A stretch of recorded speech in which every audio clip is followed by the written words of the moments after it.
Happy rainy Friday, everybody. We are back and better than ever. So it is the TGFF Game Day show. We are live again here for week 6.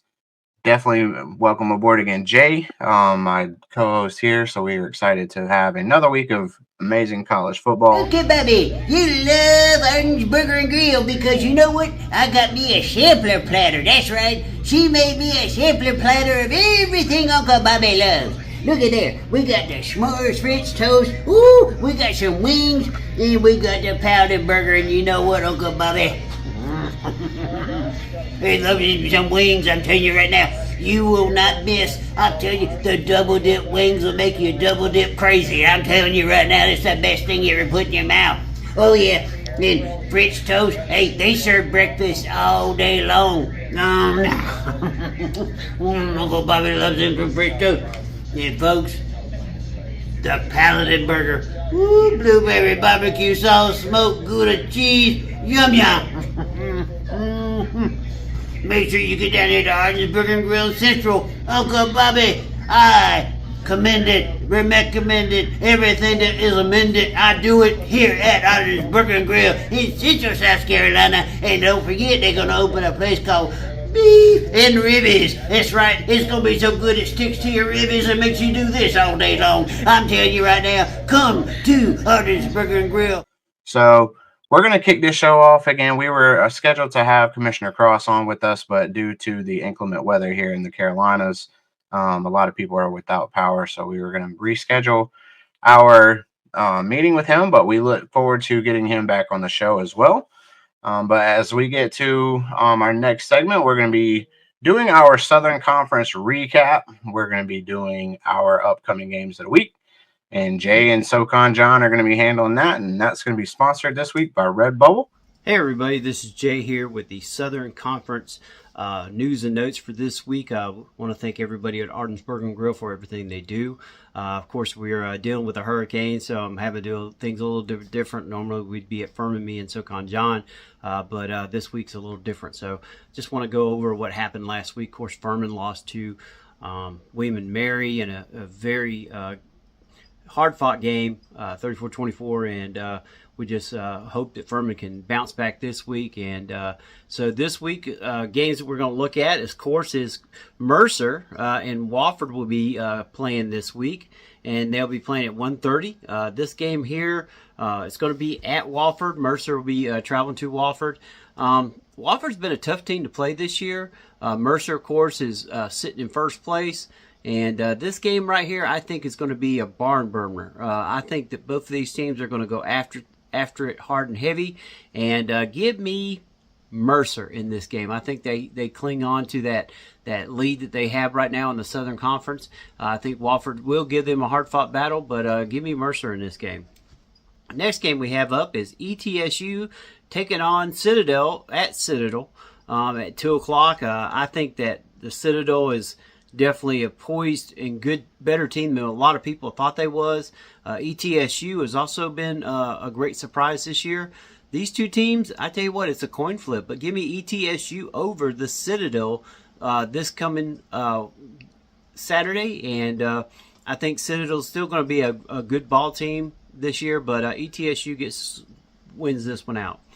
Next one is we got to have Samford coming to Furman. I'll be at that particular game tomorrow, me and John, and I tell you what, I think Clay Hendricks has got his team ready. They played the number 12 team in FCS and William and Mary and gave them everything they could handle.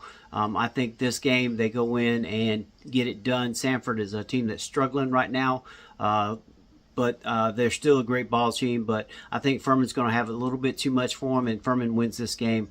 It's going to be a close game. I don't see any blowouts this week in the Southern Conference. All right, the next game I want to talk about is Chattanooga. They will be taking on Presbyterian, and give me Chattanooga in this game being played tomorrow.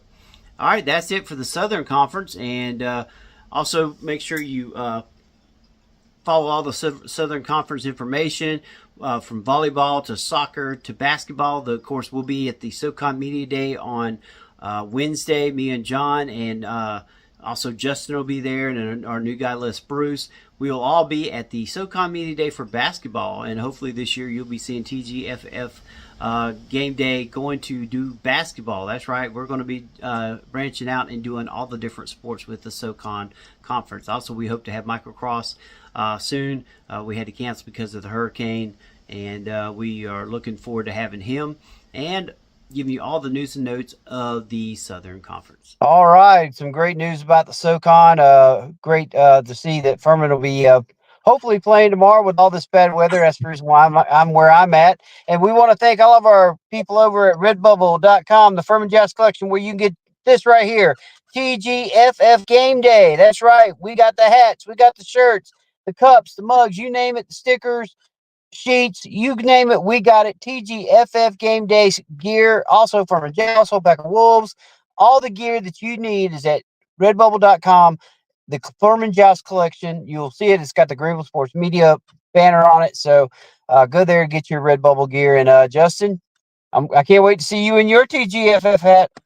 You know how it goes, Jay. So I ended up getting a book bag this week, so you know where to go get your gear at. So go get it on, and we will definitely be looking forward to the support again from Redbubble. So thank you all so much over at redbubble.com.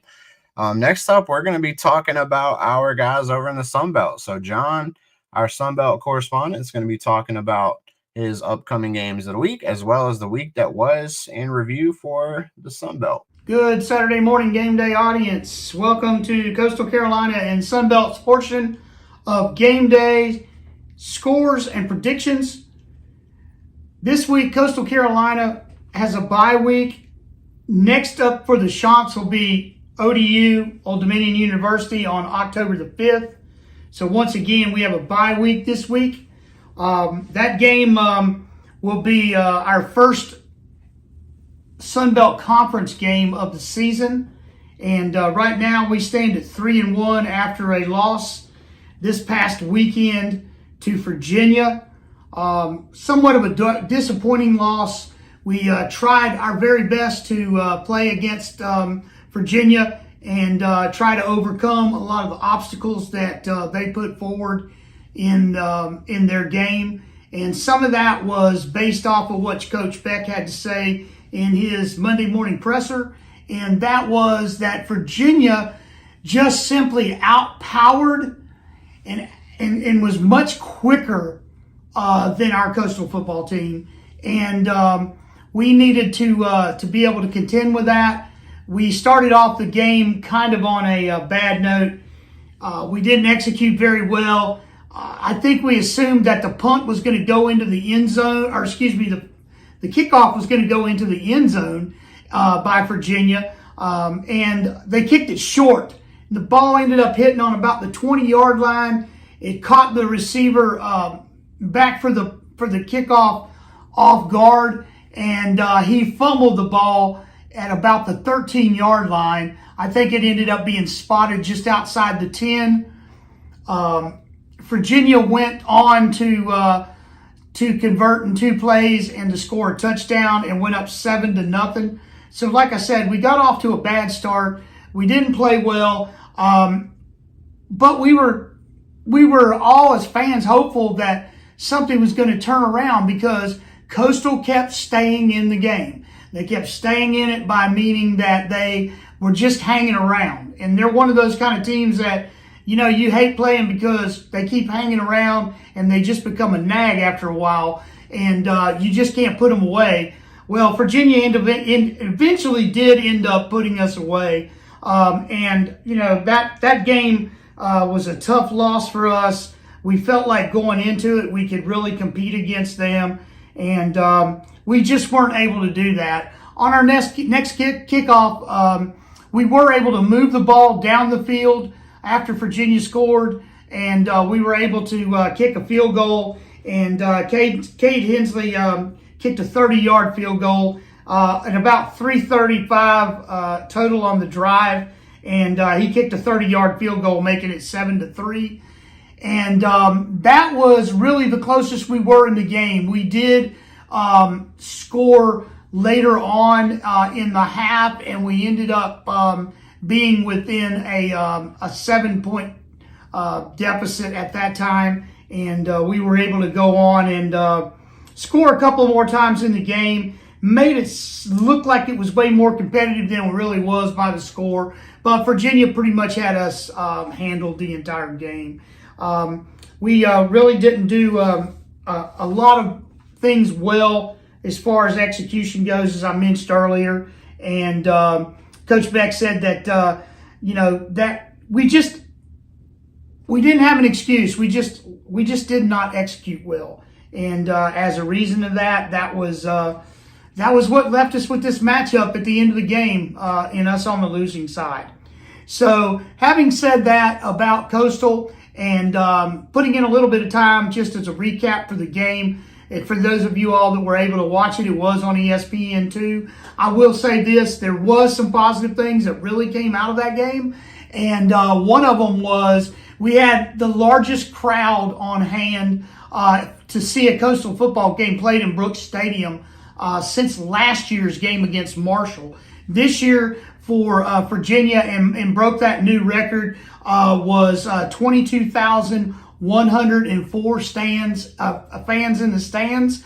And I believe just under 6,000 of those were students. So we had another great turnout by our student section as well. And hopefully we're going to buckle down this week. Coach says we're practicing hard. We're getting ready to play ODU. And we're going to be ready to open up our conference play on October the 5th. That game time was originally set for 2 p.m., but it has been changed to a night game at 7 p.m. Thank goodness, because I think we all just about died of heat stroke watching Virginia play as well. It was extremely hot that day. There were a lot of elderly people that had trouble at the game with passing out from the heat, and everybody was trying to do everything they could around every one of the sections that I witnessed, trying to help the elderly with water and cooling off and getting into some shade underneath the stands. So thank you to all of our dedicated Coastal fans, and we love CCU fans. We love the fans that support our show here, and we couldn't do it each week without you, and we really do appreciate the support of the university and other podcasts in the area as well. And just thank you for everybody that just kind of combines together to make this thing happen each and every week for Coastal Carolina and Coastal Carolina sports. I want to move on over to my picks of the week, and I've got some picks of the week for you that I came up with that I thought were going to be probably exciting football games to watch. I don't know really what the outcomes are going to be. I can only guess and put forward the best information that I have available on this week's picks. So my first pick this week is Liberty Flames versus Appalachian State Mountaineers. Now, Appalachian State is coming off a really embarrassing loss to South Alabama. South Alabama really just put it on them and did not let up. And their loss that week, 48-14 to South Alabama, I don't think it's the real Appalachian team. I think South Alabama is a really good football team. They're able to put a lot of points on the board, and they haven't really let up all season long. They've been really impressive. They put a lot of offensive points up on the board for their games so far this season, and they've just about handled everybody accordingly. They haven't shown any let up so far. So my pick with that game for Appalachian State against Liberty coming in here 4-0. They're already 2-0 in the conference, and Appalachian State stands at 2-2 overall in the season and 0-1 in the Sun Belt Conference. I'm going to pick a win this week for Appalachian State. I do believe they will bounce back. They have a great coaching staff there. They've got great players.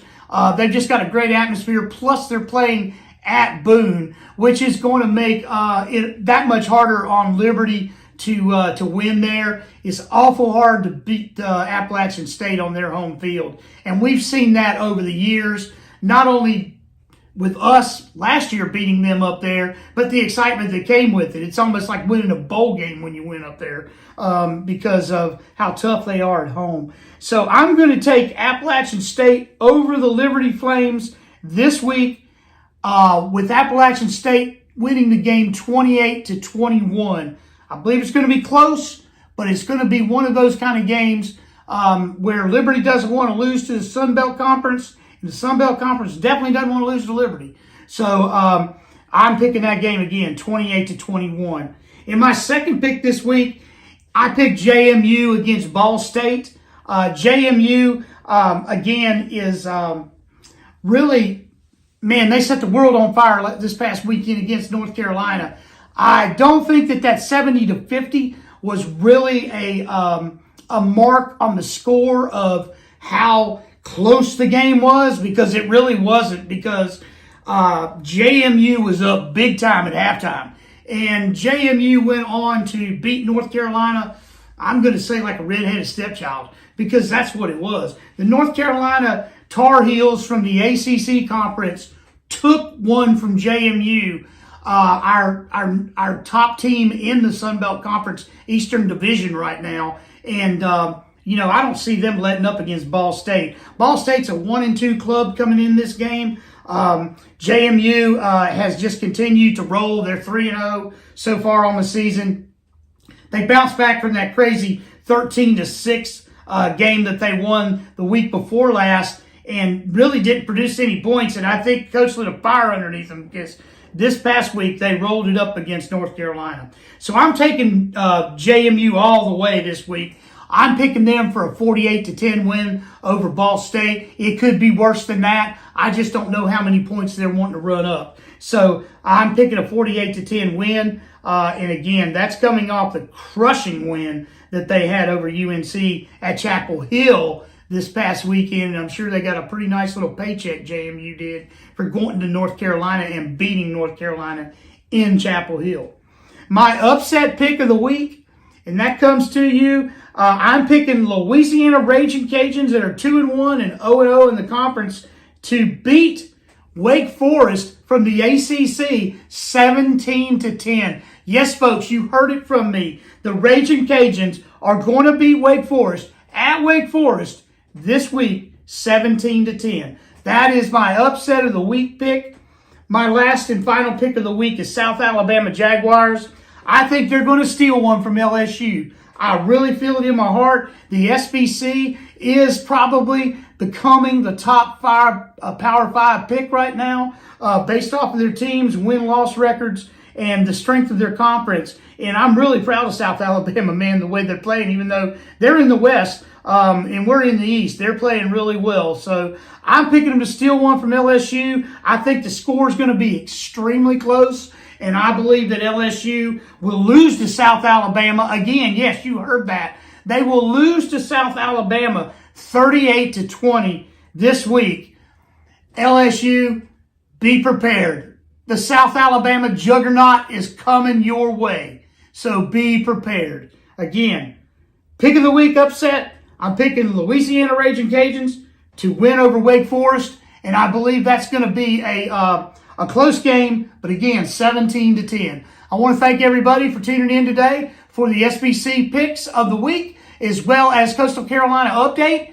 And we hope that everybody has a great weekend. We hope that you stay healthy. For all of our schools in the SBC, I want to make a point to broadcast this out to you right now and let you know that you're in our thoughts and prayers for the hurricane and the aftermath of it. And just want to let everybody know that we're thinking about them and hope that they stay safe and that they will pay attention to what's happening in their areas and make sure that everybody comes out of this thing on the positive side. Thank you, guys. Have a great week. And this is the SBC and Coastal Carolina Sports signing off.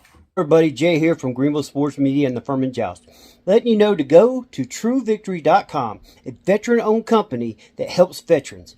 Go there, get the gear, get the hats, get the shirts, get all the different things that they have, and save 15% off when you use code FurmanJoust. That's right, save 15% off at checkout when you use the code FurmanJoust. Make sure to go by to TrueVictory.com. Thank you so much, John, for all of your information there from the Sun Belt. Obviously, all of that's going to be brought to you by True Victory. TrueVictory.com is where you're going to be able to get all of your gear as well. Veteran owned and supported, so go ahead and support them as well. And once again, we thank John for all of his Sun Belt stuff. But our next up, we're going to be going to the Mountain West, and our Sideline Sports Network Lobos reporter is going to be helping us out with that. He's going to be recapping the week that was and the week that will be. So thank you so much again. Take that away. That one's going to be sponsored by Silver Cloud Photography. Once again, if you need any of your photography needs, please hit up Silver Cloud Photography, and we will look forward to them as well. So again, take it away. Hello, everybody. It's time for the Mountain West portion of the show. So the big news in the conference this past week wasn't the games. However, it was Utah State deciding to jump ship and leave the Mountain West Conference for the Pac-12 Conference. So that might send off the doom sirens sometimes for the future, but we still got games to talk about. Let's start with last week's games. The only conference game from last week was here at Albuquerque as the offensive explosion occurred between Fresno State and New Mexico as Fresno State outdueled New Mexico 38-21. In that contest, 830 combined yards of offense was seen. The Bulldogs topped the Lobos to gain an early upper hand in the conference race. They are now 3-1 on the season and 1-0 in conference. Hey, speaking of shootouts, Washington State ended up outlasting San Jose State last Friday night, winning in double overtime 54-52. Aside from the score, over 1,100 yards were put up in that one. I mean, me personally, that gave me old WAC vibes with the crazy yards and crazy scores. Boise State got a win over Portland State, 56-14, in a game that saw Ashton Genty go for 127 yards on just 11 carries.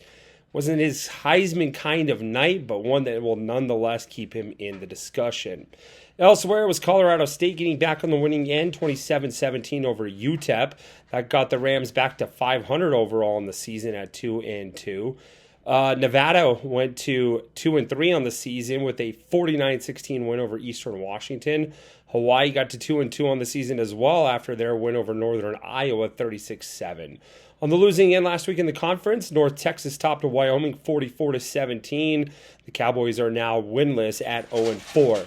Temple beat Utah State as my dog goes crazy in the background for a final of 49-25. The Aggies are now 1-3 on the season. Games coming up this week, we'll talk about Fresno State taking on UNLV. Air Force will visit Wyoming. Boise State will host a big one in Washington State. San Diego State travels to Central Michigan, and New Mexico will visit New Mexico State. Let's take a look at the top three games for this week that we will preview. We'll start, of course, with the game of the week in the Mountain West so far this year. As Fresno State will travel to UNLV in what could be a potential conference championship game matchup. This game will be at 1:30 p.m. Mountain Time, 3:30 p.m. Eastern Time, and will be on Fox Sports 1. Fresno State will like to throw the ball. They have Mikey Keene at quarterback. He's coming off a game against New Mexico where he threw for 226 yards and a touchdown. Fresno State's defense is a little suspect, though. They gave up 485 yards to the Lobos last week. For UNLV, this is going to be interesting. Matthew Sluka left the school earlier this week to add to another negative news piece for the conference. Sluka was not only the leading passer for the Rebels, he was also their leading rusher. The Rebels leaned on the running game a lot this year, and Sluka led the way. It's going to be interesting to see what happens now that Sluka is no longer with the team. It is, like I said, it has relied on the running game many, many times. There have been hardly any quarterbacks this year besides Sluka that have taken snaps. It will be interesting to see what kind of UNLV team we get on Saturday afternoon. With so many question marks surrounding the UNLV offense, I like Fresno State in this one. Give me the Bulldogs with a 34-21 win. The second game, Boise State will host a game that could go a long way in proving that they are a playoff team. when they host the Washington State Cougars on Saturday night. That game will be on Fox Sports 1. It'll be at 8 p.m. Mountain Time and 10 p.m. Eastern Time. Ashton Jeanty, of course, will come into this game as one of the Heisman favorites. If he has a big game in this, fully expect that Heisman talk will continue. The Cougars are 4-0 on the season. Last week they had a 54-52 win in double overtime like we talked about earlier over San Jose State. Boise State had an easier time with Portland State, how we talked about. This is a big contest for both teams. I expect this to be the Ashton Jeanty show, especially since Wazoo gives up 151 yards a game on the ground. Expect a shootout. The over-under in this game is 65 points. This is going to go way by that. I like the Broncos here, 45-38. Final game we're going to talk about, of course, we got to get my Lobos in this. This could be the pillow fight of the year, folks. 0-4 New Mexico travels to meet 1-3 New Mexico State. New Mexico State won the opening game of the season over Southeast Missouri State 23-16. They haven't won since. These two 1-7 combined on the season. But throw those record books away. It's the Rio Grande rivalry, folks. Now, this game won't mean much to anybody outside of the state of New Mexico, but this could get the Lobos off the winless mark for this season. New Mexico State gives up a ton of rushing yards. I mean a ton. They couldn't stop a nosebleed if they could right now. And that is just what New Mexico likes to do. Expect dual threat quarterback Devin Dampier to run wild on the Aggies. And like I said, they couldn't stop a nosebleed, so they're not going to be able to stop Dampier or Eli Sanders or anybody. I like the Lobos to win this one 31-7. All right, that'll take care of me. Give me a follow on X. I'm at SSN New Mexico, the Sideline Network. Have a great weekend, everybody, and looking forward to joining you next week for more Mountain West football. Once again, thank you so much to Silver Cloud Photography as well as our Sideline Sports Lobos for all the information there on the Mountain West. Jay, it's that time again of the week where we go to the Underdog Pick of the Week, and I think there might be a little bit of chaos as we've dealt with this hurricane, so I think we're going to be dealing with a little bit of that when we talk about Virginia Tech Miami this week. This week's Underdog from your old boy Ralphie. Give me Virginia Tech over Miami. Oh, Underdog Pick of the Week. Virginia Tech over Miami. Woo! All right, that's some great information from our Underdog reporter. He seems to always go a little out of the box, and so go Hokies. All right, and we want to thank everybody at Sitting Pretty Dog Grooming. That's Felicia and Emma. Give them a call. Go to our website, hit their link. They got a great website. They will take care of your pet very well. Now, let's go to our next guy from the Big Ten. Let's go to Daniel with our CowboyRevolution.com. Use the code GSM and save 20% on your order. That's CowboyRevolution.com. Let's go to our Big Ten moment with Daniel. Run the damn ball. All right, y'all. Welcome to Run the Damn Ball. This is your host, Daniel Magnuson.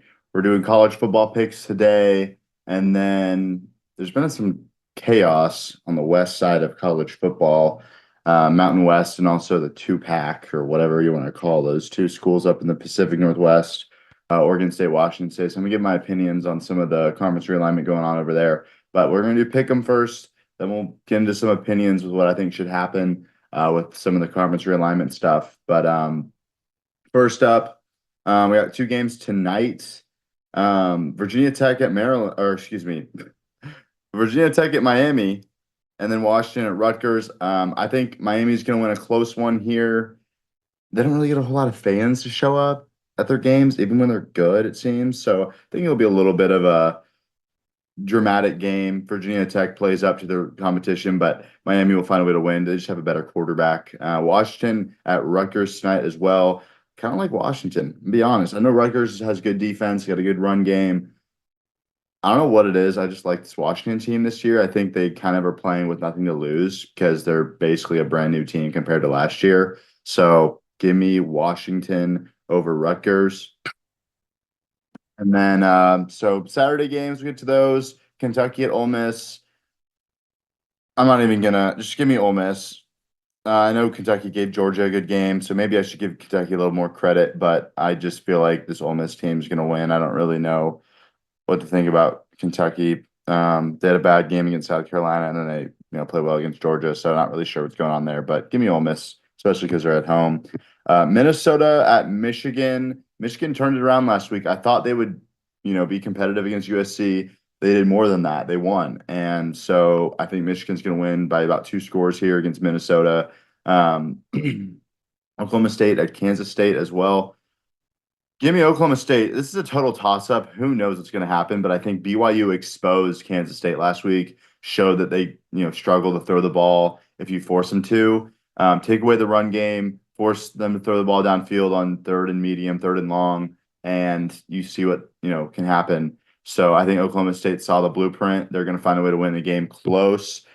BYU at Baylor. I think Baylor, just like the Colorado game, is going to be playing their best football until late in the game when it's winning time. And I think BYU is going to find a way to win because I do think they're a good team this year, especially because their defense. So give me BYU by 3. Maryland at Indiana. Give me Indiana by 3 or so because I think that I thought they'd be a sneaky good team this year. I thought they were going to be the surprise Big Ten team, which they have a lot of transfers that came in. They have a bunch of talent that's coming from James Madison or elsewhere that came in this year. And Illinois also is kind of the surprise team in the Big Ten as well. We'll talk about them later. But yeah, Indiana, I think they're playing with nothing to lose as well. I think they win by a 1-score game over Maryland. They're at home. I think they have a better quarterback than Maryland does too. Nebraska at Purdue. Give me Nebraska, a comfortable win. Bounce back win. I think Nebraska is down another starter at O-line, maybe 2. So that's going to be tough for them. But I think that Purdue, they lost 66-7 to Notre Dame. I just can't take them seriously right now. I can't do it. Northern Illinois at NC State. The reason I picked this game, I know Northern Illinois is not ranked anymore, but I think this could be a really close game just because. Give me NC State by 3, though. Close game. They find a way to win. Wisconsin at USC. A lot of people talking bad about Wisconsin because of just how they looked against Bama. I think they had a week off, and now they go at USC.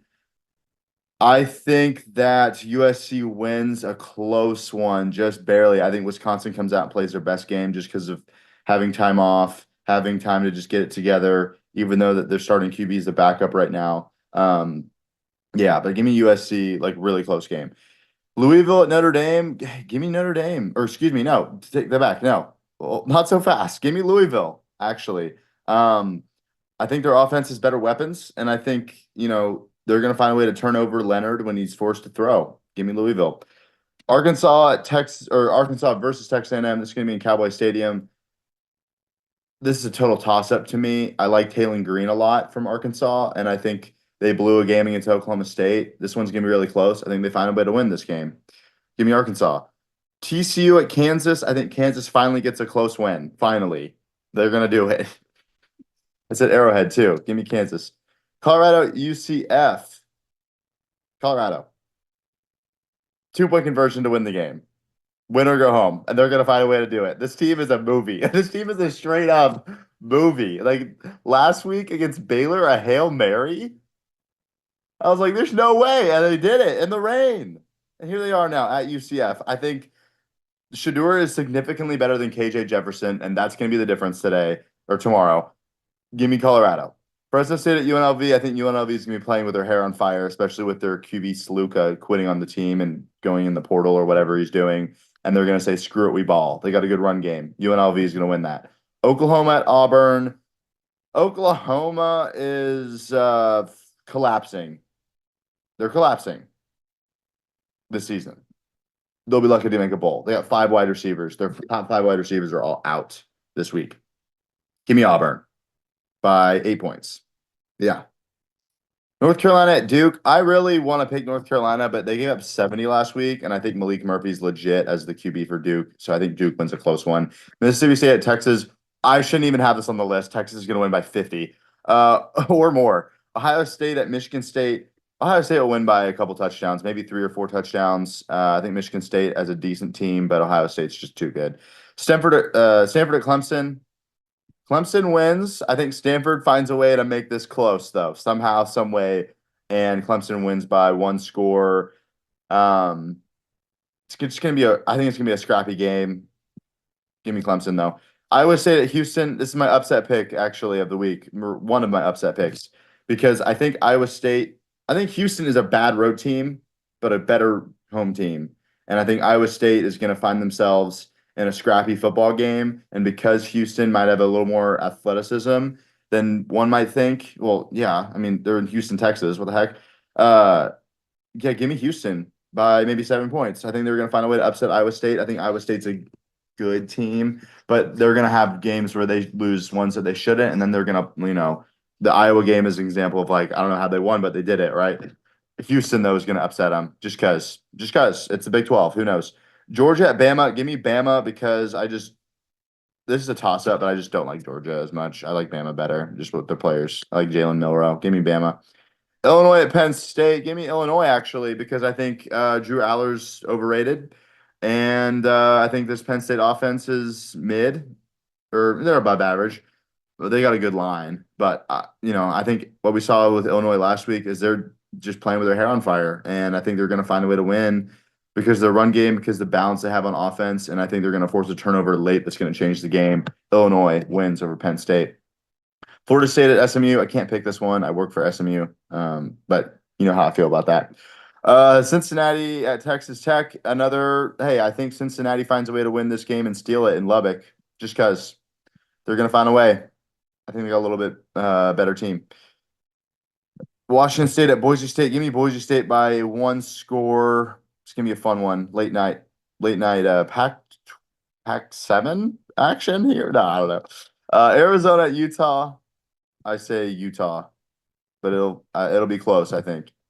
Just because if McMillan is full go, he's going to make a difference in the game as wide receiver at Arizona. But Utah is just a little bit better.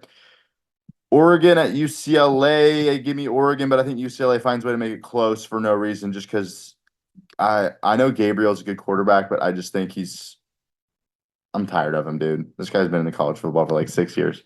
But yeah, give me Oregon in that game. And so those are my picks. Also, with all the Mountain West Pac-2 feuds going on, I just want to say this.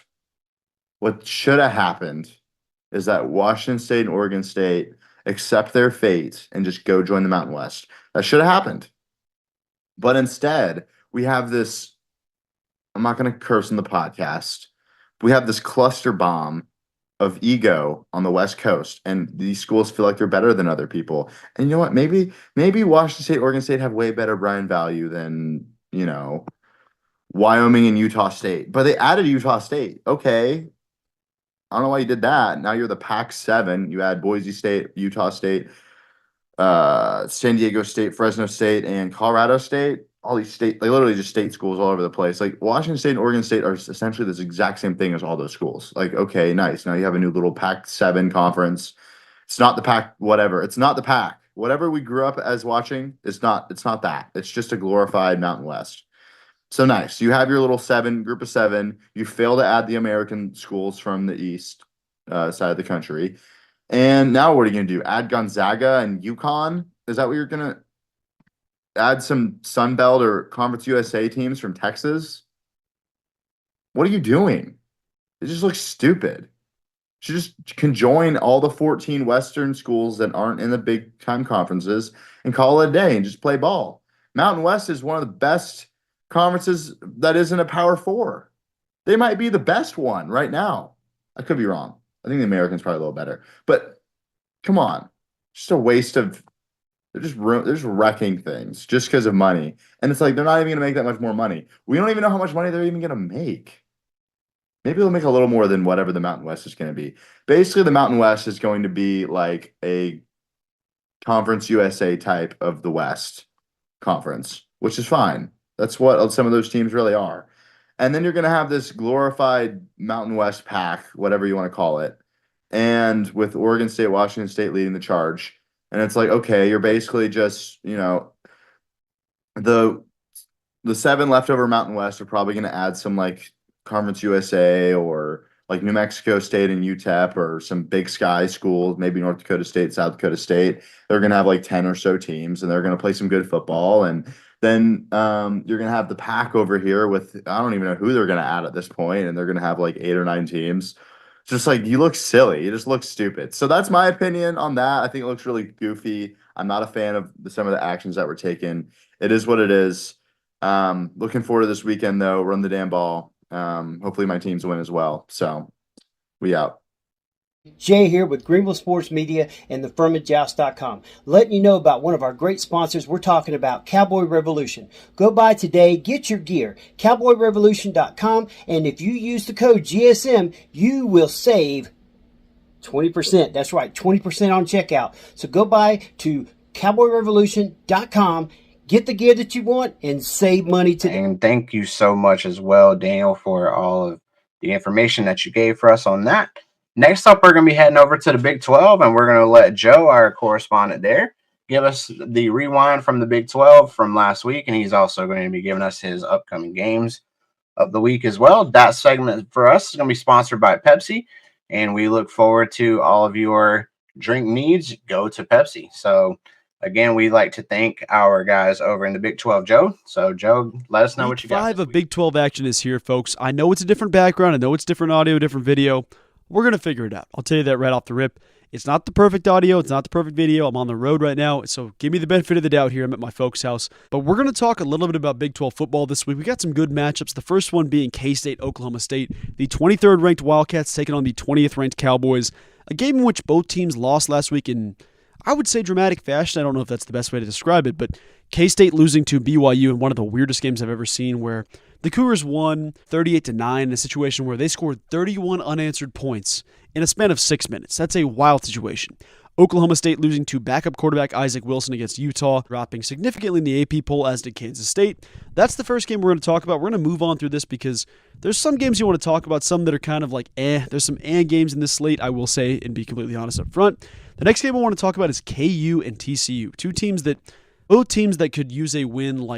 They could use about 50 wins at this point, but they could both really, really, really use a win in week 5.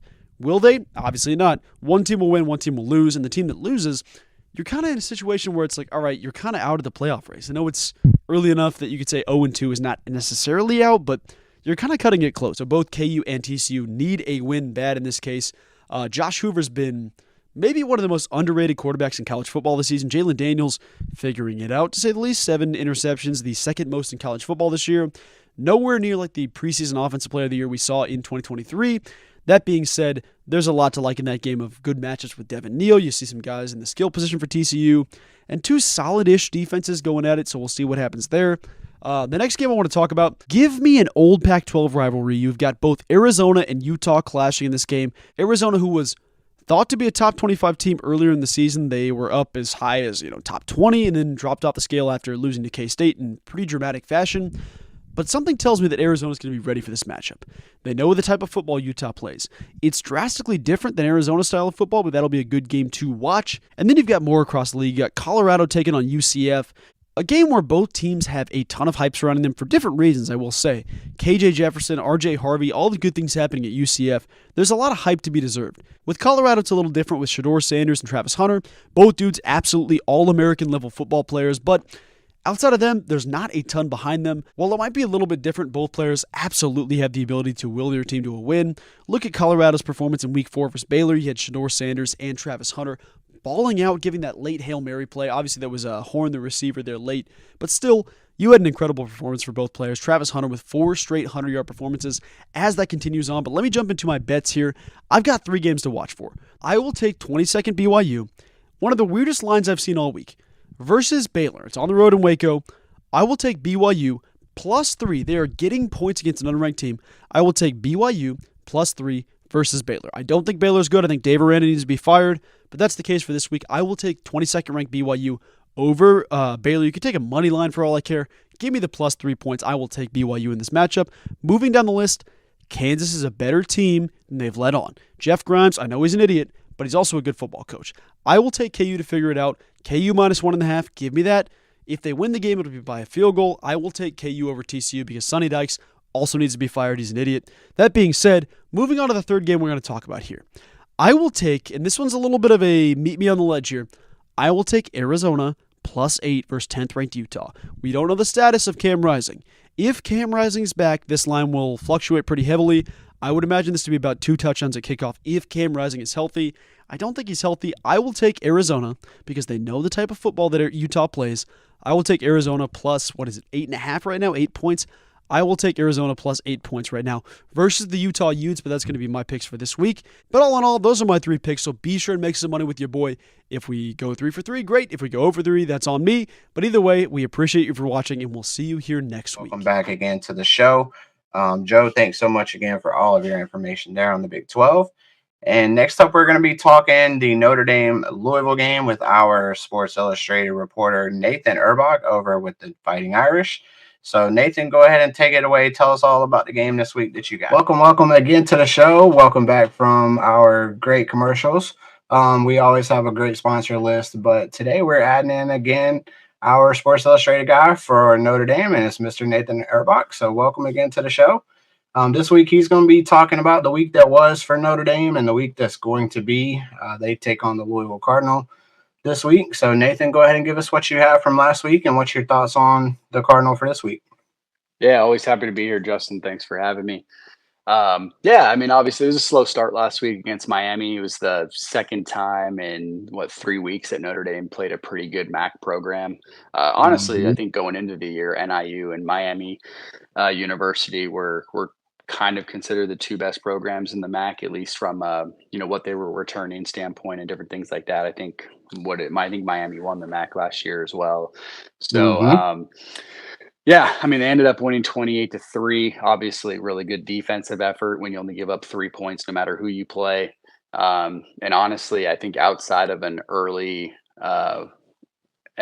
possession off of a muff punt, Miami didn't really have much of an opportunity in the red zone. They ended up throwing an interception right after the muff punt. But that was really their only, I guess, opportunity that anybody saw them kind of scoring a touchdown. So really good defensive effort by Notre Dame, which has sort of been their MO this year. They haven't allowed more than 16 points in a game all season. Ironically enough, they lost one of those games, which sucks. But yeah, and if they keep that up, no matter who they play, I think moving forward, they either will win out or maybe only one more loss. But I think when you only give up, like I said, less than 16 points a game, that's pretty impressive feat. Very impressive. That's going to keep your team in the game all year. That's kind of the way NC State was last year. You play strong, tough defense, you're going to win a lot of games. So I hope that we're able to avenge the loss that you guys have for Northern Illinois on Saturday, because I'll be back there on Saturday. But Buffalo did already, so yeah, that's true too. Yeah, last week we had our guy from Sideline Sports on from NIU yesterday, and he was just talking about how bad of a loss it was. But sometimes it's college football. Things just don't go your way sometimes. So. But it's still 2 good MAC programs. You can't deny. They're really good running the football too. So when you're in a good defensive battle like that, anything can happen. So, but let's get into your thoughts on Louisville this week. Another big game for the Irish this week. Yeah, so obviously Louisville, much better opponent just in general. Probably the best team that Notre Dame's faced all season so far. Obviously going down to Texas A&M in a really tough environment, that might be the toughest game, including this game against Louisville. I think it helps that it's going to be a day game. It doesn't bring sort of like that atmosphere that a night game brings, but at the same time, you kind of want that from your team as well because they get more juiced or whatever it may be. But Braum has a really good thing going so far for Louisville. Yeah. I think he's gonna keep them as competitive as they can be in the ACC, and honestly, potentially, I could see them winning an ACC championship here in the next couple of years. I think that if assuming that Braum stays there long term. So, but with that said, I think a lot of the strengths of Louisville play into Notre Dame's strengths on defense. Specifically, they have the 2 really good receivers. I forget their names. Was it Jacory or Jacoby? Something, and then I think it's like Chris Smith or whatever his name is. I apologize for kind of screwing up the names, but super dynamic receivers from them, and obviously the probably the biggest strength of Notre Dame is the back end of their defense, and they just don't give Yep. up points. And I think they're averaging so far this year under 50% completion percentage, and that includes their safeties as well when they're targeted. So just Mhm. and I think we talked like we just talked like they're giving up less than 16 points a game on the year. Yep. If you average it out the last 2 weeks against Purdue and Miami University, I think they're outscoring their opponents 94-10. Mhm. And I think they kind of keep that rolling this week.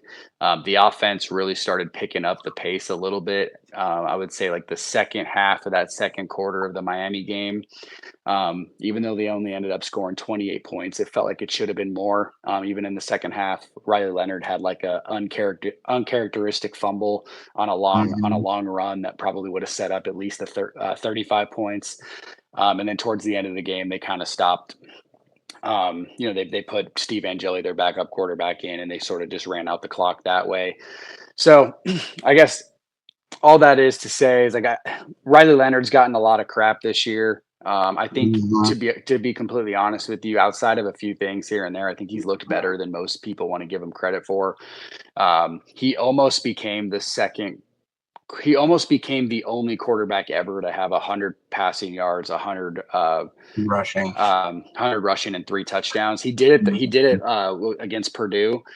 And that was I Mhm. think he became the second quarterback ever, along with Lamar Jackson. He almost did it a second time in 2 weeks. If he Oh would have had wow. that, if he would have had one more touchdown against Miami of Ohio, he would have had the same thing. So, would not be surprised if he does that again this year. Mhm. Not because he's like this crazy quarterback and he's like Lamar Jackson-esque or anything like that, but I do think that Notre Dame tailors their offense specifically to his strengths.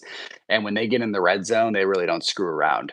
They know that Mhm. he can power it in, and if they're on the 5 yard line on first and goal or second and goal, like they're not trying fade routes, they're not trying slant routes, they're not, they're really not going to screw around. They're probably going to give it to the running backs, or they're going to let Riley Leonard go in for 6 on his own. So should have in the second half of the season just a lot more touchdowns rushing, and then obviously I'm expecting him to pick up the passing game too. And if you really watch the second half of that Miami game, they started to air it out more, and he started building a lot more confidence, I think, in his receivers and his offensive line for some stability purposes. Definitely, I definitely think you guys are going to be able to win that battle up front. I mean, I think you guys are consistently graded out as one of the better offensive lines throughout each week. And I'm going to give a shout out back to one of your former offensive linemen that's now at NC State, because he's now been graded out as one of the best centers in the country. He hasn't given up a Yeah. sack yet either. So Notre Dame's just known for that. They're great up front, but this is another game I kind of pegged, like you talked about earlier. I pegged it as, Louisville's receivers against Notre Dame's DBs. And just from watching Notre Dame early, I really do think that they're probably going to have that strength for them this week. I mean, really, it's been a passing game pretty much for all year for Louisville for them. That's kind of how they've been winning a lot of their games. But they'll mix in the run too. But Brooks and Bell are their bell cows on the outside, and that's kind of what they're looking for. But I really do look forward to seeing that matchup this week, because I do think Notre Dame's got a couple of NFL DBs, and I think those two guys at Louisville are probably going next level too. So Yeah. should be very fun to watch. Should be a good one. Another great matchup in what I call the pseudo ACC. We all against us, but I think it's going to be another good matchup. I did pick the Irish to win this week in a close one, so I've got them winning 17-10 this week, but we'll finish it up for you. What are your predictions? You don't necessarily have to give a score or anything, but if you want to, you can. Yeah, I think it's going to be a little higher scoring than that. Like I said, I think the Notre Dame offense is starting to click a little bit. The last 2 weeks, Mike Denbrock has, I think, really developed a plan for Riley Leonard specifically, and he's more comfortable, like I mentioned earlier. So I picked 31-20. Mhm. Part of that is, again, like I said, Notre Dame's offense, I think, is going to score a little bit more points. And I think typically when you score more points, the other team might score a little bit more too, because you let off the gas a little bit at the end. So it wouldn't surprise me if I hate doing this because I don't know if it's going to be a blowout per se, Right. but I am feeling a little bit more confident than I was like a couple weeks ago. Mhm. I could easily see like a late touchdown by Louisville to make it that 31-20, but then at the same time, I could see it where it's 24-20 and Notre Dame scores a late touchdown to win it. So I don't Mhm. really have um, like a strong feeling either way when it comes to how that 31-20 is going to come about. But in the grand scheme of things, I think with it being a home game, Notre Dame's wearing the green jerseys this week. They don't Nice. typically lose on the green jerseys. And then one thing I think with Marcus Freeman's team specifically, obviously outside of a few games here and there in his tenure so far, they seem to get up for the big games, especially after sort of a downer just a few weeks back. So with Louisville being a ranked team and coming into Notre Dame Stadium, I think they'll be up for it. And I think the more talented team essentially is going to end up winning the game this week. I think so too. I mean, I think the defense for Notre Dame is really what's been impressive for me throughout the first few weeks of the season. So, ultimately, it's one of those things where I think if Notre Dame plays a really clean game, just doesn't turn the football over, doesn't penalize themselves a lot, I think they're going to get a pretty big win for them. Because Louisville typically, even though they do have a ton of athletes, they typically always tend to beat themselves in some way, shape, or form too. So, there's going to be that pivotal moment, where they might throw a bad interception or a fumble. And I think that's going to be the difference this week. That'll carry the momentum for the Irish. So it'll be fun to review this one again next week, though. You'll be back on the show again, and we'll be talking another one. Hopefully this is a game that Notre Dame, gets, because they really are going to need that going forward if they really want to hit the playoffs. So definitely a game you got to win, but I definitely think it's a game that they should win and probably will win. So looking forward to it, though, as always. Appreciate you joining the show. It's always a good time talking Notre Dame football with you. So always enjoy it. Hope you stay safe this week. Enjoy another good week of college football. Yeah, absolutely. Out there in the southeast, make sure you guys are staying safe as well.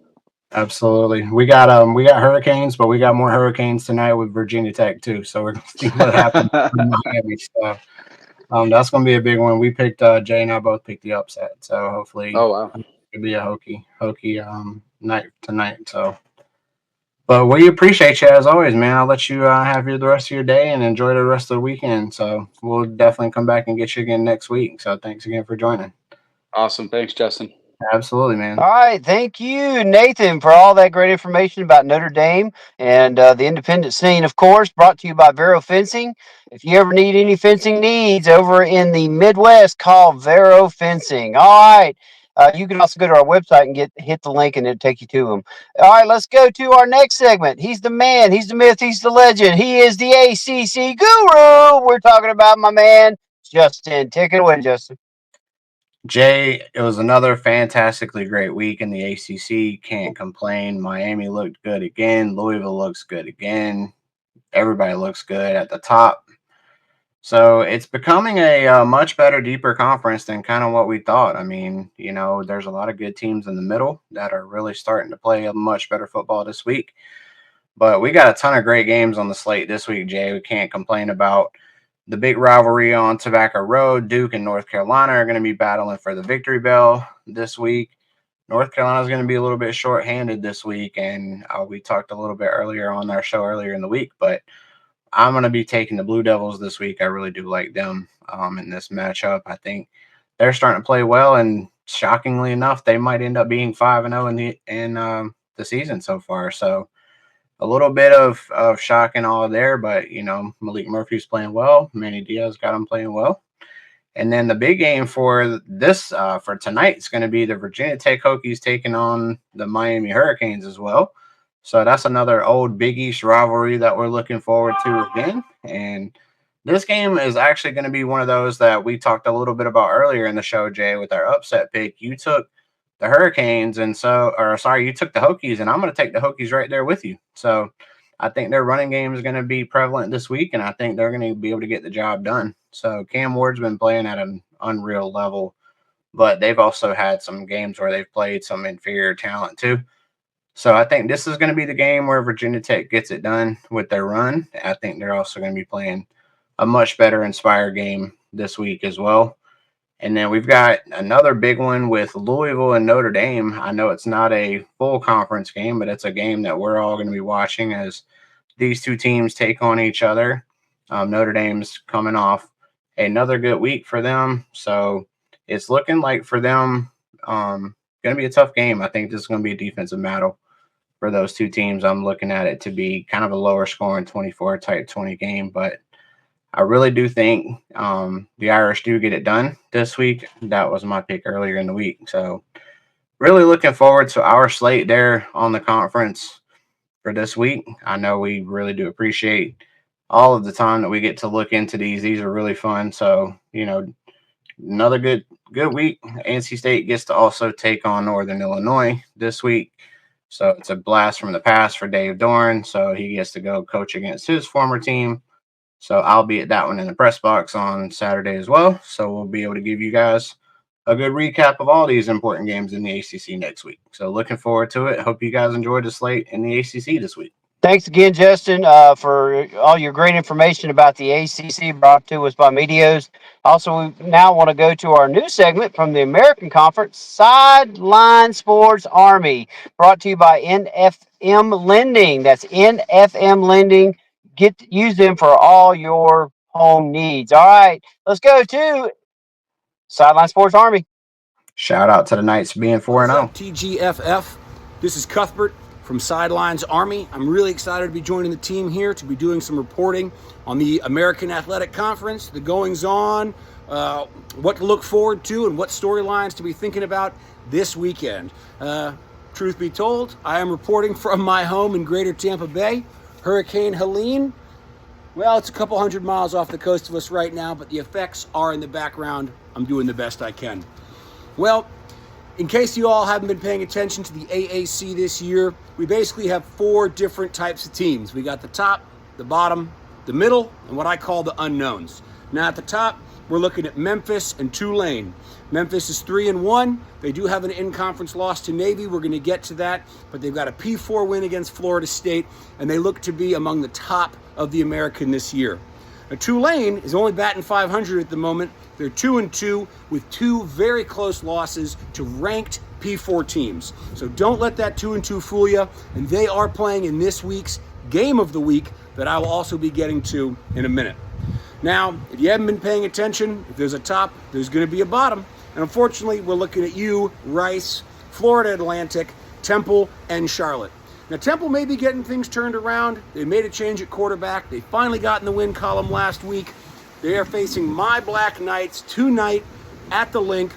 I'm going to see if I can do a companion video after the game to see how it all goes. And then, of course, we have the middle. Now, in the American at the moment, the middle is probably not quite as in the middle as we would like. It's probably a little bit lower, but teams are still finding their footing. It's early in the season. Teams are still gelling. I'm looking at you, Tulsa, UTSA, Alabama, Birmingham, and ECU. Now, of those, UTSA has been a little bit of a disappointment this year. There was a lot of preseason predictions that they were going to be towards the top. We're talking top 2, top 3 in the conference. They're not showing it so far this year. UAB, Trent Dilfer, he's in year 2. He's building. He is a culture guy. He's a good coach who is building something special in Birmingham, but we just haven't seen them put it all together just yet. ECU is another one that we're expecting to maybe be rising up a little bit as the season goes on. And then we have our unknowns. Now, I got 3 teams in the unknown category right now. We got the Black Knights, we got the Midshipmen of Navy, beat Navy, and we have North Texas, the Mean Green. Now, the reason why I put these as the unknowns is because Army has come out of the gate with an incredible shift back under center, dominating in the run game, and completely smothering their opponents. They have over 36 minutes time of possession. That being said, they haven't really played any world beaters. Lehigh of FCS, and then unfortunately, sorry AAC fans, Rice and FAU, who are, at the moment at least, bottom feeders. Then we have Navy. Now, not much was expected of Navy this year, and there's still a lot of football to play. But last week, they shocked the world when they beat Memphis. Unfortunately, their defense didn't really get the hint, and they gave up over 40, but Kai Horvath was able to put on truly a Heisman-level performance to get the W. So we'll see how that sling tee works out for them. And the last team I have in the middle is going to be North Texas. Now, this is a team that is a fun, gun, fast spread offense. They are averaging over 38 points a game. Unfortunately, they're also giving up 24 points a game, and they also their wins have not come against world beaters. So it begs the question, are these three teams just benefiting from their schedule, or are they legit? Are they contenders for this conference? So this week, there's a lot of games that we need to be looking at. The first one is going to be USF and Tulane. Now, you might notice I left USF off that list. And the reason why is because I don't know what to think about USF. They have an incredible amount of swagger. Byron Brown is killing it at quarterback. They've got Alex Golish, who is a fantastic coach. He will get sniped by the SEC at some point here soon. The only problem is when they come up against stiff competition, they only seem to be able to muster 2.5 to 3 quarters of good play. I watched the Bama game. I watched the Miami game. USF has tools. They have players.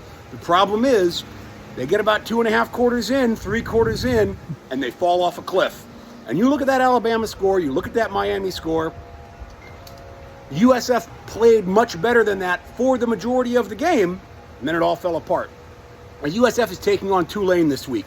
I have Tulane in the top of the AAC right now. They are battle tested. They're 2-2. They've got a loss to a ranked Kansas State. They've got a loss to a ranked Oklahoma. Those games were back-to-back. Neither of those games are gimmies. So it's no fault of theirs for being 2-2. So this week, it'll be very interesting to see exactly what comes out of that game. And then the other 3 games to watch are all from my unknowns: Army, Navy, and North Texas. All 3 of them are playing AAC, hate to say it, bottom feeders. Navy against the University of Alabama, Birmingham, Army against a retooled Temple, and North Texas up against Tulsa. Can these teams maintain what they're doing? Can they continue to impose their will? In Army and Navy's case, we're talking about ground game. We're talking about controlling the clock and grinding down the defense.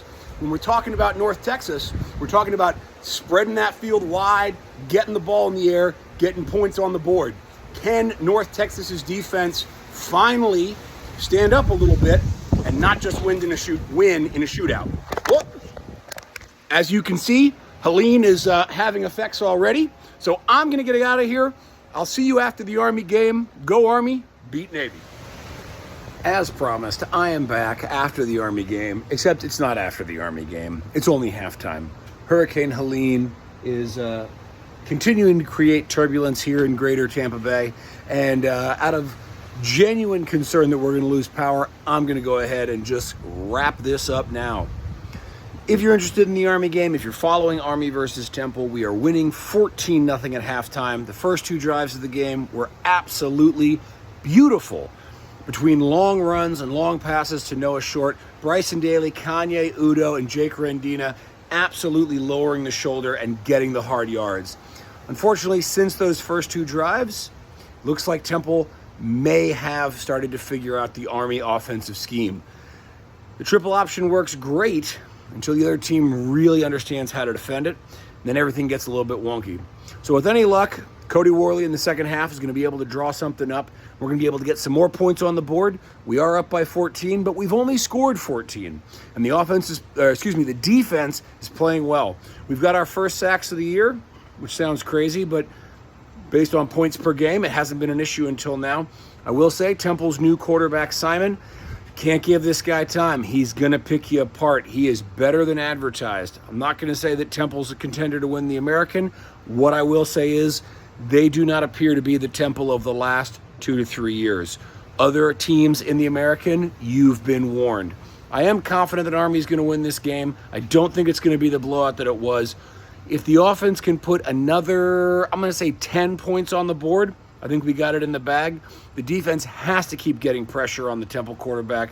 We've got to keep Simon off balance. Other than that, hopefully I'm going to get this uploaded before we lose power.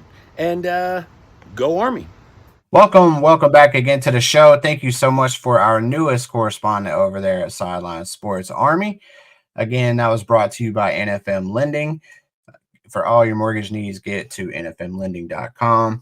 Our next segment is going to be with the Coach's Box, who is going to be reporting for us on the SEC this week. Tons of great games there. Obviously, we all know the game of the week is going to be there as well down in Tuscaloosa. So we just look forward to the great information that's going to be provided as well from the Coach's Box. And that's going to be brought to you by Catch This Sports. For all your sports needs, go to Catch This Sports. So take it away. Hey, this is Kevin Halley from the Coach's Box. Call It Like We See It podcast, and I'm here to talk a little SEC football with you for Week 5 of the 2024 season. We've got a very light set of games this week in the SEC. There's only 6 games going on, 11 teams playing, so let's get right into it. First game, we're gonna talk about first the Kentucky at number 6 Ole Miss, undefeated 4-0. The Ole Miss is favored by close to 18 points, and Kentucky has not been playing very good football lately.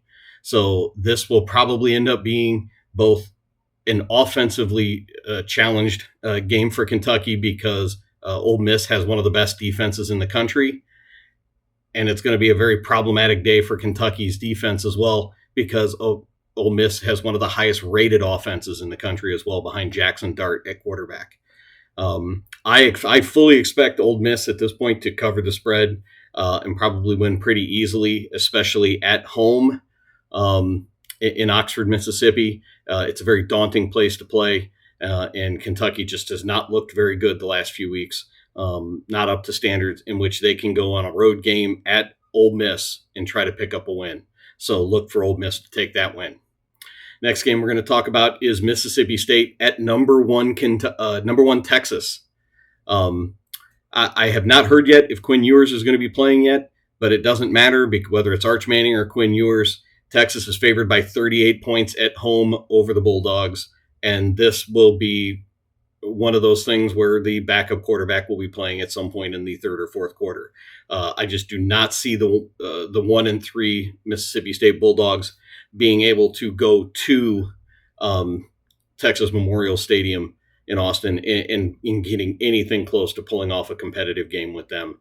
Texas is too good up and down on both sides of the ball, especially in the offensive and defensive lines and the skill position players. It's just going to be a long day for the Bulldogs. So again, I look for Texas to probably cover that 38-point spread as well. And then the only non-conference game of the matchup of the weekend is South Alabama going to Baton Rouge for a 6:45 game in Tiger Stadium. So going to Death Valley, playing at night is always, doesn't matter who it is, a daunting task in that stadium. And South Alabama is probably, they're 22-point underdogs, and they're going to struggle just the same. Garrett Nussmeier has looked really good the last few weeks. The Tigers defense has looked really good the last couple of weeks, and I fully expect LSU to cover that spread as well. South Alabama is just not going to be up to the challenge, I don't believe. Not at a night game in Death Valley, where it has traditionally just been a nightmare for teams to try to compete against the Tigers. So those 3 games, I think, are pretty well one-sided, but the 3 other games are really close, and the spreads are not much, and I look for them to kind of go either way. And so the first one I'm going to talk about is Oklahoma going to Auburn, going to Jordan Hare. That's going to be a 2:30 kickoff. But the 3-1 Sooners, who are ranked 21st in the country, are going up against a struggling Auburn team who's sitting at 2-2, and just they haven't looked pretty good the last couple of weeks this year. Hugh Freeze has got to find a way to right that ship. But Oklahoma didn't look very good last week, but that was because they played a really good Tennessee team. And I wonder if we're going to see kind of an angry Oklahoma going up against Auburn and taking it out on them. I was surprised to see Oklahoma's only favored by 2.5 points in this, so it's going to be kind of a toss-up. I bet a lot of that's because it's on the road. It's at Jordan Hare. but I look for Arnold to lead that Oklahoma offense against an Auburn defense that has struggled mightily to try to stop offenses. And I don't know if Hugh Freeze has enough tricks in that bag in order to pull out a win here, but it's going to be pretty close in that essence. The next one is going to be my upset special. And that's a pair of 3-1 teams. That's Arkansas going to Texas A&M. That is another 2:30 game in the afternoon. It's at AT&T Stadium, so it's in Arlington. It's not on a campus, so A&M loses a little bit of that 12th man feeling there in that state, with not being in their home stadium in College Station, but. A&M's favored by 4 points. Arkansas has looked pretty good the last few weeks, especially last week, I thought. And I look for this one for Arkansas to pull the upset over the number 24 ranked Texas A&M Aggies. So I think not being on a campus really hurts A&M in this game, in this matchup. And I think it gives, I'm going to call a little bit of an edge here to Arkansas and the Razorbacks in a very surprising season so far for Arkansas, because I think a lot of people wrote Arkansas off this year. And I think that this is going to be a signature win for them to get to 4-1, get themselves into the top 25 and kind of be a force to be reckoned with. Someone that they have to think about and can't overlook like they were probably in the past couple of years. So this is going to be a good one here. But the game of all college football games this weekend is number 2 Georgia going to number 4 Alabama. Georgia's favored by just 2 points. This is going to be the 6:30 p.m. game, the prime time, the main one. College game day is going to be on campus in Tuscaloosa, and I think this is going to be the game to watch. Jaden Milrose for Alabama has looked really, really good the last few weeks. They haven't seen a defense like Georgia yet, but I think that they've got enough to probably pull off a win here. Do I think they do? I don't know. But I think it's just going to be a battle of offenses trying to figure out who's going to have the ball last. The team that has the ball last will win this game. Some things to keep in mind, though, would be that it's going to be a good weather. It's going to be in the mid-70s, so I think that doesn't play any role in this. There might still be some remnants from the hurricane coming through, and if that's the case, I wonder if we got to try to give a little bit of an edge to. I think Georgia's running game is a little bit better than Alabama's, and so I think that will depend on it. This is going to be a tough one to call for me. It's really close. Both teams are 4-0. But I will consider the fact that I think Alabama will pull the upset in this game and beat Georgia, thus maybe making a claim to number 1 if Texas doesn't win big at Mississippi State. But Kalen DeBoer could have a big win on his resume to start his career at Alabama if he were to pull that win off against Georgia. I think the Alabama fans, the Roll Tide fans, will be going crazy there, and Bryant-Denny Stadium will be nuts to be in. I just hope the weather's good so that it's good football. So that is the SEC for this week. Like I said, it's a light week. There's only 6 games, but you really need to check out some of those games, especially that number 2 Georgia at number 4 Alabama game. That's going to be the game of all games of college football this week. So I thank you again. I'm Kevin Halley from Coach's Box. Call It Like We See It podcast. Give us a follow, subscribe on all the major medias, Twitch, Facebook, YouTube. We love to have you listening to us. Thank you very much. Have a great week of college football. Thank you so much again to the Coach's Box for giving us that great information there about the SEC. We guys welcome you guys back again to the show. So next up is going to be our picks of the week, Jay. And we have our guy Grayson Mann from TigerNet. That segment for us this week is going to be sponsored to us by the Point RV at Lake Hartwell and Dubby Energy. for all your needs over there at Lake Hartwell, reservations, all that good stuff. Great recreational vacation spot. So get over there and get your stuff for that. Also, Dubby Energy is your source for energy drinks for this week. So we will let you guys take in our takes for the week and our picks of the week. We appreciate it again. Our newest partner, Dubby Energy Drinks. You know, energy drink, you get the powder, you mix it up at home, but it's better than any of that coffee, any of that energy drink you get. There's no crash, no jitters, no angst. They have a patented neural factor. That's the star of the show. They got brain food. I'm talking taurine, tyrosine, glutamine, more. They only have the best amino acids. Only the best brain benefiting vitamins. I'm talking B3, B12, vitamin C, much more. I'm also talking 150 milligrams of caffeine, so just like your energy, it gives you that kick. There's no sugar, no maltodextrin, no fake colors, no dyes, no fillers, no BS. You can go to dubby.gg, dubby.gg. Make sure you use the code REALFRESH, 2 words, code REALFRESH.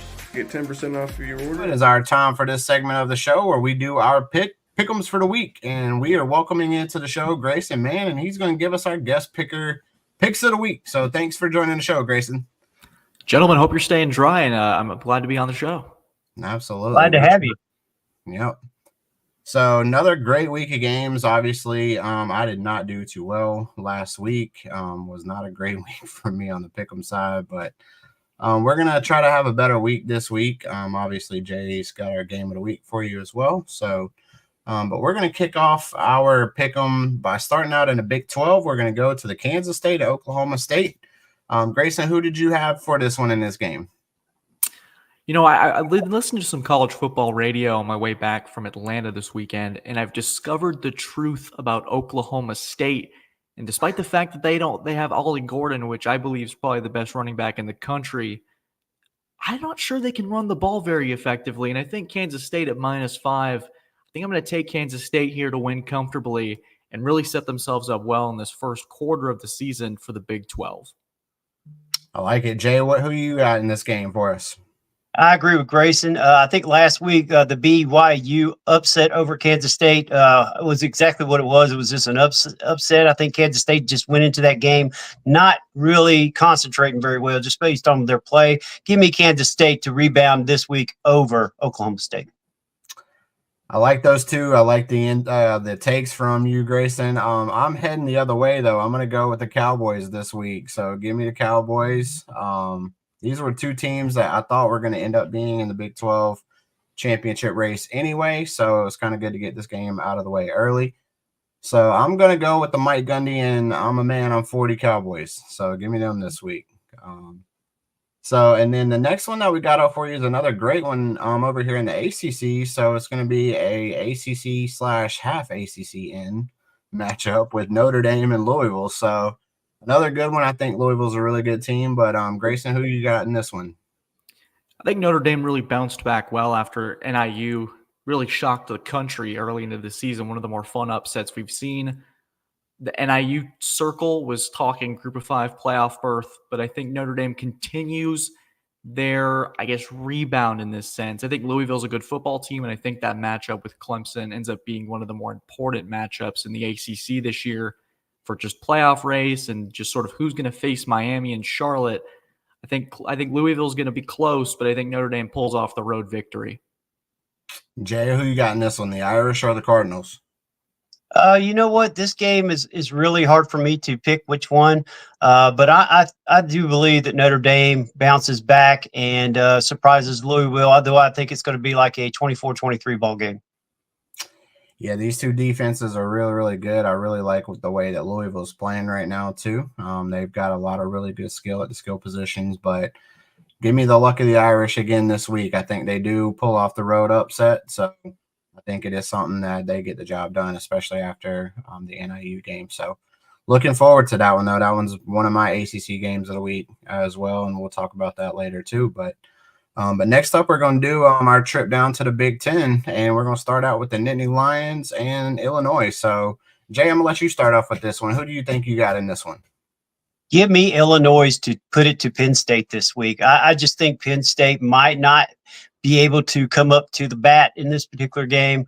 I think Illinois might be for real for one of those teams that you just do not want to play this year. And so in this case, give me Illinois over Penn State. All right, Grayson, who you got in this one? I think Jay makes a compelling case, but I think this is going to be a game that Drew Aller finally figures it out. It feels like he's been sort of just barely treading water as the Penn State quarterback.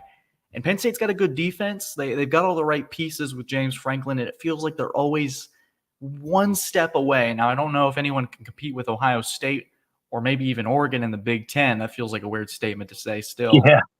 I know. But I think Penn State and Illinois is going to be a matter of which offense can really step up on Saturday. And I loved what I saw from Illinois on the road and in Lincoln, but I think I'm going to take Penn State on this one, Jay. I'm sorry to go against you, buddy. Oh, no problem.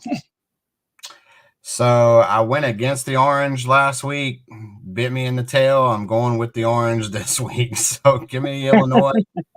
I think Illinois is going to I do think they are for real. So I do think they are going to get it done.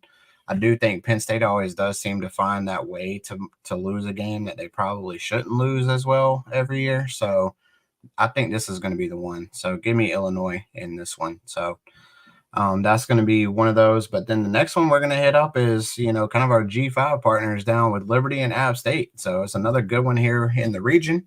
Jay, I'm going to let you take this one too, since you're very familiar with these guys as well. So go ahead and take it away. This game has huge importance for both teams if they're going to stay in any kind of resemblance for a chance in the playoffs. Honestly, I think Liberty's going to take this game, but it's not going to be. I don't see a real big score in this game. I think weather also has something to do with it. But give me Liberty in this game over App State. Awesome. Grayson, what you got? Yeah, I'm in agreement there with Jay. I think Liberty is in a position here for the group of five to be one of those at-large teams. And we'll talk about another one that I think has a shot later in the picks. But Salter's one of the best quarterbacks in the group of five. And I think, man, it's been a tough stretch for App State in the last couple of weeks. Yeah. You get the Clemson game, get punched in the face, and then you have South Alabama come to town and basically do it again. So I'm not sure I trust App State's defense against one of the more premier quarterbacks within that conference. So give me Liberty as well. Yeah, and then they get to get smacked in the face again by the hurricane coming through this weekend. So, but yeah, give me Liberty as well in this one. I think they're just too good of a team. Liberty was one of my picks early in the season to be in the running for the college football playoff. So yeah, definitely give me Liberty this week. I think they will get the job done against the Appalachian State Mountaineers. So give me those. So next up, though, we're going to be hitting up one of the games that Grayson was talking about. We're going to be hitting up Wazoo and Boise State. I think that's what the one that he was talking about. So we're going to see what he's got on that one. What you got on that one for us, Grayson? I'm going to go with the Boise State Broncos. I think Ashton Jainty is one of the best players in the country, and I think we may see him in New York when it comes down to it for the Heisman Trophy. Mm-hmm. Hopefully we'll see Travis Hunter there as well. Give me Boise State to really find a quality win here and continue to boost their resume, because I think they're one of the teams at the end of the day that will be competing. And the Broncos, man, if they can find their way back in the postseason, history tells us to look out. Jay, what you got on this one? He said it perfectly. Give me Boise State in this game. Yeah, my high school was the Mustangs, so I got to go with my neighbors, go with the Broncos on this one too. So I'm going to go Big Blue on this one. They're also my secondary team that's going to be in the running for the college football playoff too. So I do think that those two teams are going to be featured when we start talking about the G5 later in the year. So shout out to them. But the next one, Jay, this one I'm going to let you take this one away because this was right down in your neck of the woods. So we're going to do Clemson and Stanford to start out with another great ACC matchup now that we can talk about that this year. Well, first of all, like we was talking about, Stanford's got to make it to Memorial Stadium first. So, we understand their clothes made it first, but you know what? We got to get the players here next. But you know what? I think Clemson is just showing what we thought we should have seen in the first game of the year against Georgia, even though Georgia, of course, is more better opponent. I think, Clemson is starting to really come into its own. Stanford, a lot better than what people expected. Now, granted, we know they're not They haven't beat anybody huge, but my pick on this one is going to be Clemson by 20. I think Clemson's going to, if this game comes off, it's going to be straight Maffa, straight Adams, straight, anybody else they can hand the ball off to, wide receivers. I think we see Vizina, my guy. I hope we see Vizina in this game, and by the third, fourth quarter, I love seeing the backups get some time in because I'm excited for this game. I really am looking forward to seeing Stanford at Memorial Stadium. Grayson, what you got for this one? Yeah, it's been an interesting 3 weeks here in Tiger Town to really dissect what's really turned the page on this Clemson offense. And in 2023, here's just a stat for you two. In 2023, Clemson had, I think, 3 40-point games just total throughout their season. They've had 2 40-point halves, and we're about 3 or 4 games into the college football season. So Clemson's finally showing what I believe we all thought when Garrett Riley was rolling into town, is an offense that has a punch to it, some consistency. So for Clemson, not only do they want to stay dry this weekend, they want to continue to stack another impressive game. I think Clemson wins big, and I wouldn't be shocked if we see some backups in, which down the road for the Tigers may be more important than we realize. Again, totally agree. Went against the Orange last week. Got to go with the Orange this week. So definitely taking the Tigers again. This offense is too potent. It's too powerful for Stanford. They're going to get their wake-up message and welcome to the ACC again this week. So I definitely think Clemson's going to show them truly who they really are offensively. So give me the Tigers again this week. So next one we got is another great matchup too. We got UTSA and ECU. So the Pirates are kind of reeling a little bit right now, but I'm going to let Jay take this one away too to start out with. ECU. He's going against okay. He's going ECU. I like it. Grayson, what you got? I've always been told to always respect wounded animal mode. And so when a team's backed into a corner like ECU currently is, sometimes you come out swinging early. And with them being at home, I'm going to take the Pirates. And I know one of my buddies who's an ECU alum is really happy right now with that.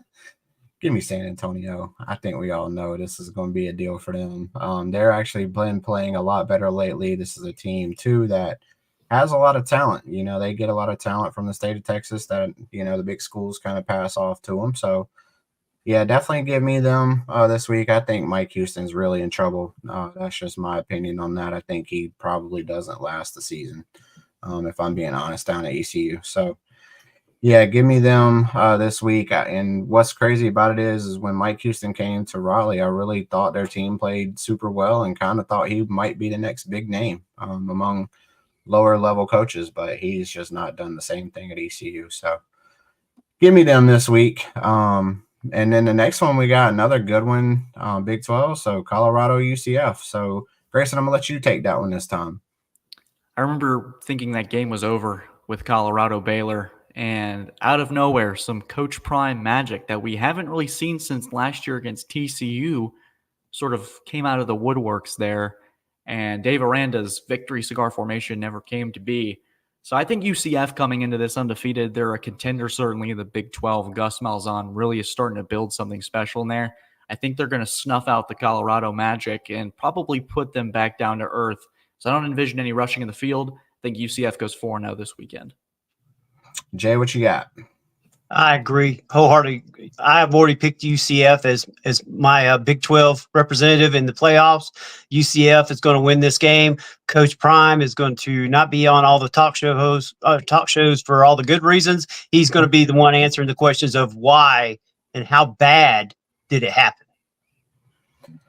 Totally agree. UCF might be the best team in the state of Florida. I mean, I'm just going to throw it out there right now. So that's true. The Miami Hurricanes may have something to say about that. Yeah, they might, but you never know. I think Miami's due for some trip ups themselves, but UCF is definitely a team that I've always respected ever since they've had their really magical season too. So I'm going to take them again this week. I do think they get the job done. I think Colorado is a little bit overrated, but I do think UCF's definitely right there in it. So give me them this week for the win as well. So, and then we're going to travel back down to the SEC. So who's going to take Woo Pig Suey this week, and who's going to take A&M? That's going to be the real question. Grayson, I'm going to start with you. Yeah, that Arkansas-Auburn game, if you had a headache, you probably had a migraine after that one, watching that. It was, I think, 7 turnovers combined between the two of them. It was just ugly, ugly football. But I think once again, I really like what Mike Elko's doing with Texas A&M and the defense that he's sort of crafting there. I think the Notre Dame game was slightly a slip up, and they're starting to figure it out offensively. So when you have a team that's really careless with the football and you go into A&M, I think that only compounds. So I'm going to take Texas A&M to win this one. And Elko, out of nowhere, not a bad start, and gig 'em, as they're saying down there. Let's go, Jay. What you got? Give me Texas A&M also. I just think that they're going to be a little bit too much for Arkansas. I know the Sam Pittman saved my job tour is going right now, but it's just not going to. It's going to pick up some major steam after this game because he's going to be in a world of hurt. Give me Texas A&M. We're all across the board, so we are all on board with Texas A&M. I'm gonna just leave it at gig 'em, and the Wool Pigs are not gonna be wooling too much this week. So give me the Aggies again. So then actually we're gonna head down to the ACC again, my territory for the next one. We got a old school Big East rivalry, Virginia Tech and the Miami Hurricanes. So I'm gonna let Grayson take this one to start out with. I think Miami right now is in a class of its own within the ACC. I think we need to see a little bit more from Clemson before we put them in that same category. And I think with Miami, especially for me, it's always been I need to see it first before I really believe the hype. And after they killed Florida, it was, well, I don't know if Florida's going to be too good this year. I think they might be searching for a new coach in the offseason. So what Miami's been able to do is stack consistent performances. And with Cam Ward, he continues to get more comfortable in that offense. And I think Cristobal and them have something going down there in South Beach. So maybe we'll see Miami as a potential playoff contender down the road. And Virginia Tech's a mess right now. And I think Miami's just going to capitalize that and take care of business. Jay, what you got for us? Mario Cristobal does what Mario Cristobal does. He messes up. I'm telling you, of all the games that I was looking at, I'm like, this is the one game, regardless of what Virginia Tech puts out on the field, that I think they're going to be up for, and they want this game. They want to put it to Miami. So enter Sandman, enter Virginia Tech. Give me Virginia Tech in the upset over Miami. All right. This was my upset pick of the week as well. So Hokie high. Let's go Hokies. I'm going with them. I do think Jay is right on board again. I think Miami is prime for the upset.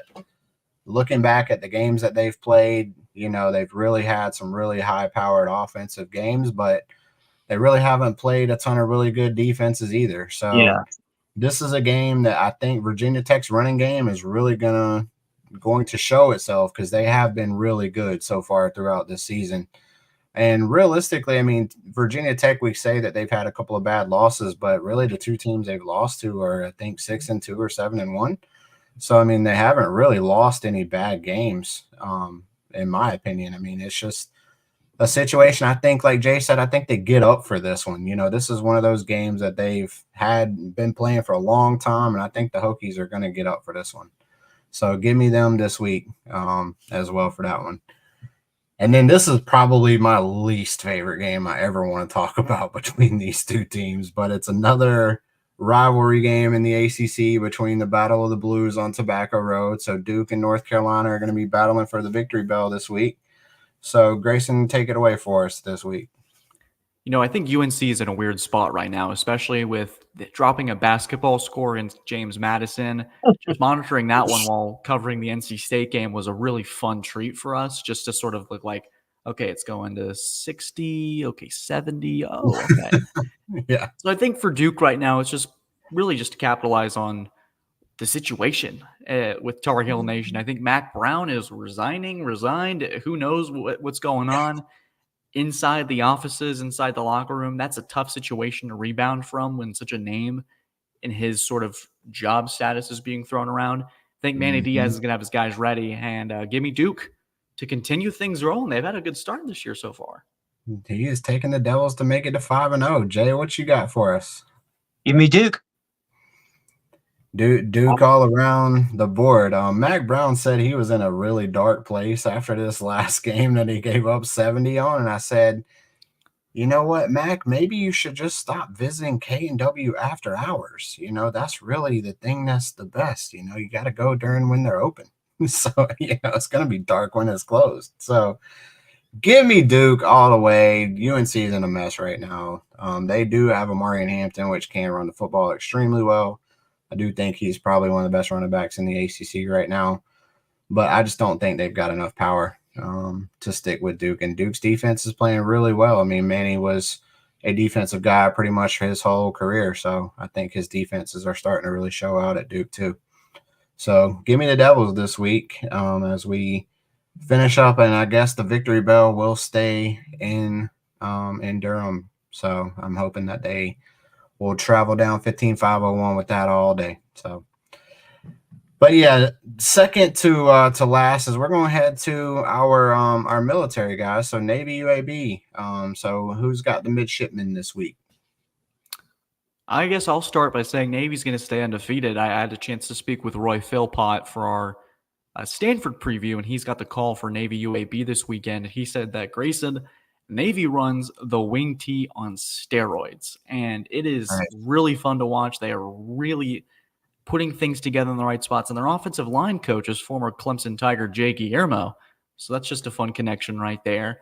So give me Navy, despite UAB being my NCAA 25 darlings. Won a natty with them over Georgia in the sim. Nice. But I have to go with Navy in this one. Nice. Jay, who are you taking this week? Navy. Give me the midshipmen as well. All over across the board. I'm going to take them. I really love how they run the football. So I really think if you can run the football, you're going to be able to control the clock. So give me them this week.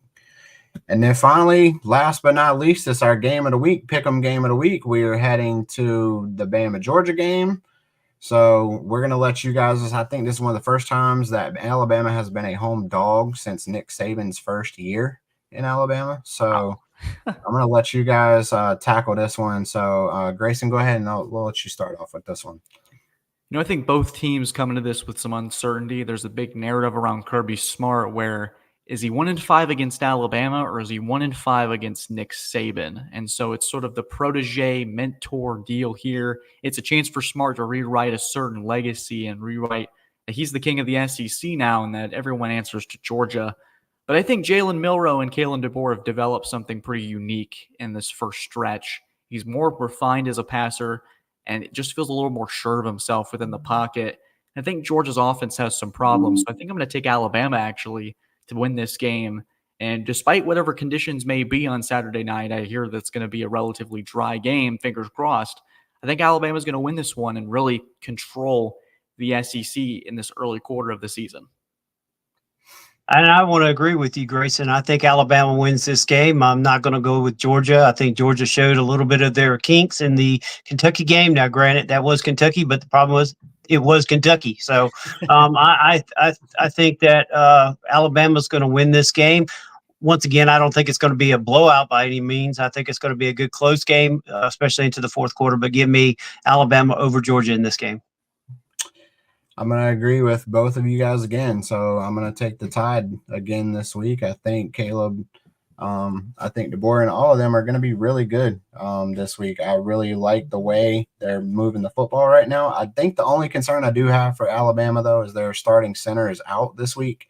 So, but I also found out, too, that Georgia's also going to be without one of their starting offensive linemen, too. So I think it's a 1-for-1 there. So definitely give me Alabama at home. I think they're just too good. They're at their home stadium. So I think could have been an SEC championship matchup too. But, ultimately I think it'll come down to a couple of other teams too. But appreciate you guys as always. This was another great segment for you guys. Thanks you so much, Grayson, for coming on and giving us your thoughts, man. Always appreciate it. So hopefully you'll be able to wanting to come back towards the end of the season when we're doing our college football playoff show as well. So you're always welcome to join. For sure. But we Sounds appreciate good. you. Can't wait. Yeah, as always. We hope you guys are going to have a great rest of the day, and we look forward to seeing you again soon. Thanks again, Grayson, for joining the show again this week. We really do appreciate all of your picks. Hopefully you guys will get some really good insight from us this week. We are keeping tabs as the season goes on. The best record at the end of the year is going to get a very, very special deal from us. So, but now, Jay, it's that time of the week again. I just don't know. You're out there in a car. I think you're like looking around for somebody that's out there, right? That's trying to find somebody that's going to give us Oh, another pick. I am so afraid to go to this each and every week. It's just like a nightmare, not knowing what this guy is going to do, what he's going to say. Um, hey, maybe he's senile this week. Let's hope so. If he's at Clemson Wine Bar, let's just cut it. Just cut the segment altogether. Yeah, I mean, Jay, he's out in a hurricane this week. I mean, what are we doing? So, I mean, he's out there literally trying to find himself, out at the wine bar, I guess. Well, you know Bobby. He could be at the wine bar. He could be at Arden's. He could be out in a cow pasture. We've seen him just about chicken coops. You never know where Bobby's going to be. I think he's just in the eye of the hurricane at this point. So, we're going to let him give us his pick of the week. I think it has to do with the hurricanes anyway. Maybe that's why he's looking out there. It's your old pal, Uncle Bobby, and this week's game of the week is going to be Georgia versus Alabama. Well, who am I going to pick? You know what? I don't like either one of these teams, but you know what? I like Bama better than I like Georgia. Give me Alabama versus Georgia. That's right, Alabama over Georgia in this game. Take that, BJ.